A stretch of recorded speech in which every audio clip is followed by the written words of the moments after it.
Салам достор, бүгүнкү күндө көптөгөн мындай ойду угуп калам да, мен ичимдеги арыз арманымды эч кимге айткым келбейт. Анткени эч кимге ишенбейм. Же болбосо өзгөчө чет жакта жүргөн биздин кыргыз жарандарыбыз дагы бул жакта мисалы кыргыз тилдүү психологдор жок, же болбосо айта турган адам жок. Анткени меники жумуш үй эч убактым жок деп мага да жазып калышат. Анан биз онлайн консультация кылабыз кээде. Бирок мен ошол адамдарды бир ыкмага, бир техникага үйрөткүм келет эле да. Бул кадимкидей эле терапия, сизди кадимкидей дарылайт, жеңилдетет жана көптөгөн суроолоруңузга жооп тапканга жардам берет. Кыскасы, бардык негативди чыгарып салганга эң сонун техника да. Ал сыртка чыгарып ойлонуу деп аталат. Экстраверттерге бул оңой. Экстраверттерди эске сала кетейин, бул элден, коомдон энергия алган адамдар. Интроверттерге кичине кыйыныраак дегим келбейт, анткени сыртка үнүн чыгарып ойлонуунун эки түрү бар. Бирөө жазуу жүзүндө ойлонуу, бирөө болсо сүйлөп ойлонуу. Интроверттерге менимче жагат болуш керек, жазып ойлонуу. Мен билем, көбүрөөк интроверттер, өзүнүн ичинен энергия алган адамдар көбүрөөк күндөлүк жазышат да. Экстраверттерге жазып отургандан көрөкчө сүйлөп салган жакшы. Бирок суротуулат, макул жазганда дептерге жазасың, анан өрттөп жиберсең болот, эч ким окубайт. Сүйлөгөндө эч кимге айткың келбей атсачы деген суроолор туулат. Ошондуктан ошол адамдарга бир аз кеңеш бере кетсем, биринчи, анткени билесиздерби, бул эмнеге жардам берет? Көбүнчө биз эгер жазбасак же бирөөгө айтпасак, ичибизден ойлоно бергенде эч качан дегим келбейт, бирок көп учурда решение, чечүү жолдорун, чечимдерди табуу кыйын. Анткени бир кассетаны эле кайра, бир пластинканы кайра айланта бергенде эле ойлор айлана берет, аягында өзүбүз тажап кетип, ушу ойду бир кнопкасы болсо өчүрүп койгон деген адамдарды болуп калган да. Качан адам ошол ойлорун эле баракка алыңыз, кадимкидей мындай формадагы, же билбейм, кээ бирөө кадимкидей эле альбомдун барагын алышат экен, өзүн чектебеш үчүн.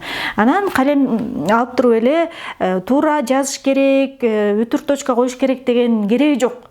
Оюңузга эмне келип атса эле жаза бериңиз. Аны кайра окугуңуз келсе окуңуз, бирок окугуңуз келбесе калтырып эле коюңуз. Бул эмнеге жардам берет? Бул башкача айтканда биздин мээбиз ушунчалык жүктөлүп турат да, жан дүйнөбүз жүктөлүп турган нерсени кадимкидей эле кагазга чыгарат экенбиз.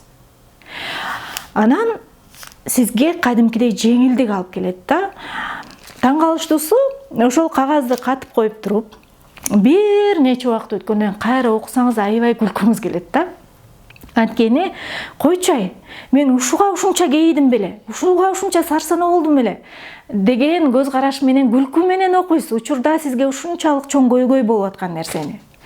Анан ошол нерсе эмнеге жардам берет? Демек, мен азыркы учурда мага көйгөй болуп аткан нерсе качандыр бир кезде мен артты карап күлүп эстей турган нерсе болушу мүмкүн экен да.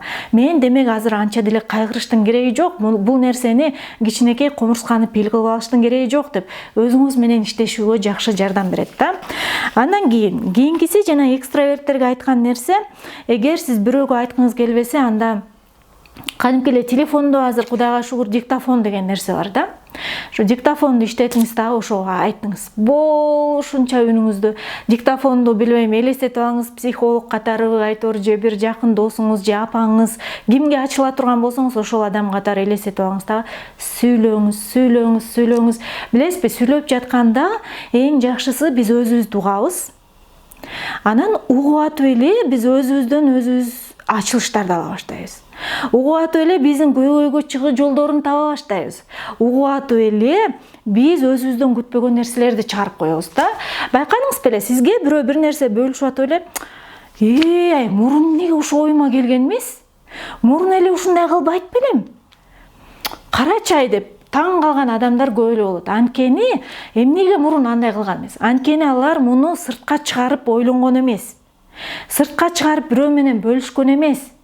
Психологторго келгенде, билесиздерби, кээде мисалы мага ушундай бир кардарлар келет, угам, анан сүйлөп атып эле өздөрүнүн көйгөйүнө өздөрү рецепт жазат, өздөрүнүн суроолоруна өздөрү жооп берет, өздөрүнүн көйгөйүнөн өздөрү чыгуу жолун табышат. Мен тек гана суроо берип турам.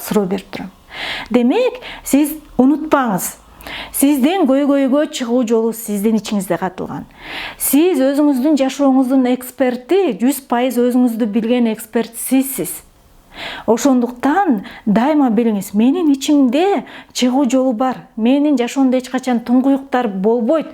Менде бар, тек гана ошону мен издеп табышым керек. Мындай бир сөз бар да, адамдын жүрөгүндөгү ойлор терең суулар дейт. Акылдуу адам аны чекесинен сузуп ала берет деген сонун сөз бар. Демек, биздин терең сууларда терең ойлор, терең чыгуу жолдор жатат. Тек гана сузуп алганды үйрөнүш керек. А сузуп алуунун жолу сыртка чыгарып ойлонуу, жазуу. Демек, ошол учурда биз эмне фокус кылабыз дагы, жазып атканда, сыртка чыгарып ойлонуп атканда ошо терең сууларды казып атканга барабар. Ошондуктан, эгер сиз алыста болсоңуз, же психологко барууга мүмкүнчүлүгүңүз жок болсо, же ишене алган адамыңыз жок болсо, ушул техникаларды сунуш кылам. Анан бул кадимкидей эле терапия, күндөлүк терапиясы деген бар. Бул сонун жардам берет, сизди жеңилдетет, сизди көп нерседен арылтат. Сизге не демекчимин, бул техниканы колдонуп көрүңүз.